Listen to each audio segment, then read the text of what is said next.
এই সুন্দরী মেয়েগুলো পাহাড়ের নিচে একটি জায়গায় নাচ প্র্যাকটিস করছিল আর এই ছেলেটি লুকিয়ে লুকিয়ে তাদের নাচ করা দেখছিল।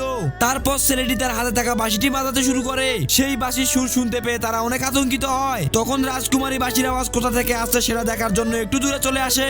তখনই তাদের সেখান থেকে যাওয়ার সময় হয় আর তারা সবাই রাজকুমারীকে ছেড়ে চলে যেতে লাগে এবং তারা বুঝতে পেরে রাজকুমারীকে নিয়ে যাওয়ার অনেক চেষ্টা করে, কিন্তু তারা আর তাকে নিতে পারে না। সেজন্য রাজকুমারী সেখানে বসে কান্না করছিল। তখনই সেখানে সেই ছেলেটি চলে আসে। ছেলেটিকে দেখে রাজকুমারী অনেক ভয় পায়। তখন ছেলেটি বলে, আমি তোমার কোনো ক্ষতি করব না। আর রাজকুমারীকে নিয়ে সে তার বাড়ির দিকে রওনা হয়। ও বাড়িতে এনে রাজকুমারীকে তার মায়ের সাথে পরিচয় করে দেয়। এদিকে রাজা তার মেয়ে হারিয়ে যাওয়ার কথা শুনে সে অসুস্থ হয়ে পড়ে। অপরদিকে রাজকুমারী ছেলেটির বাড়িতে থাকতে শুরু করে আর সে তাদের সাথে খুব সহজেই মিশে গেছিল।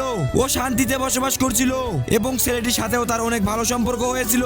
একদিন রাজকুমারী ও ছেলেটি একটি জায়গায় ঘোরাঘুরি করছিল।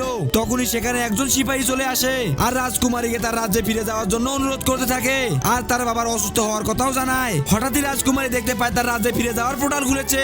তখন রাজকুমারী ছেলেটি ও তার মায়ের কাছে চলে আসে। ও তাদেরকে সমস্ত কথা খুলে বলে আর কান্না করতে থাকে। রাজকুমারী যাওয়ার ইচ্ছে না থাকলেও তাকে সেখান থেকে চলে যেতে হয় আর রাজকুমারী সেখান থেকে চিরদিনের মতো চলে যায়। বন্ধুরা, ভিডিওটি ভালো লাগলে লাইক ও কমেন্ট করে দিও আর এমন ভিডিও দেখতে চাইলে চ্যানেলটিকে সাবস্ক্রাইব করে দিও।